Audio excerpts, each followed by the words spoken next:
তাজিরু ওয়াজিরাতুন বিযরা উখরা, একের বোঝা অপরে বহন করবে না।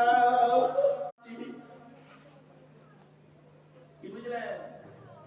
এই আয়াতের তাফসীর অন্য আয়াত দিয়ে হচ্ছে। আল্লাহ বলছে, আমি বলি কি ইল্লা তাফকাহুনা তাসবিহাহুম, এই আয়াতের তাফসীর অন্য আয়াত দিয়ে হচ্ছে 15 নম্বর পারার 5 নম্বর পৃষ্ঠার কথা। সবর শব্দটা আছে 104 জায়গায় কোরআনে, টোটাল কোরআনে। আলিহি কাশাফাত দুজা বিজামালিহি হাসুনাত জামিউ খিসালি।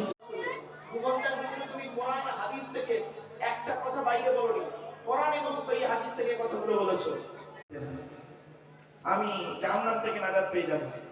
আর যদি উত্তরটা না পান তাহলে চেষ্টা করবেন আল্লাহু আ'লাম বিমুরাদি, আপনি এগুলো ভাষা বদলে এগুলো ঠিক রাখবেন। চলুন একটু এগিয়ে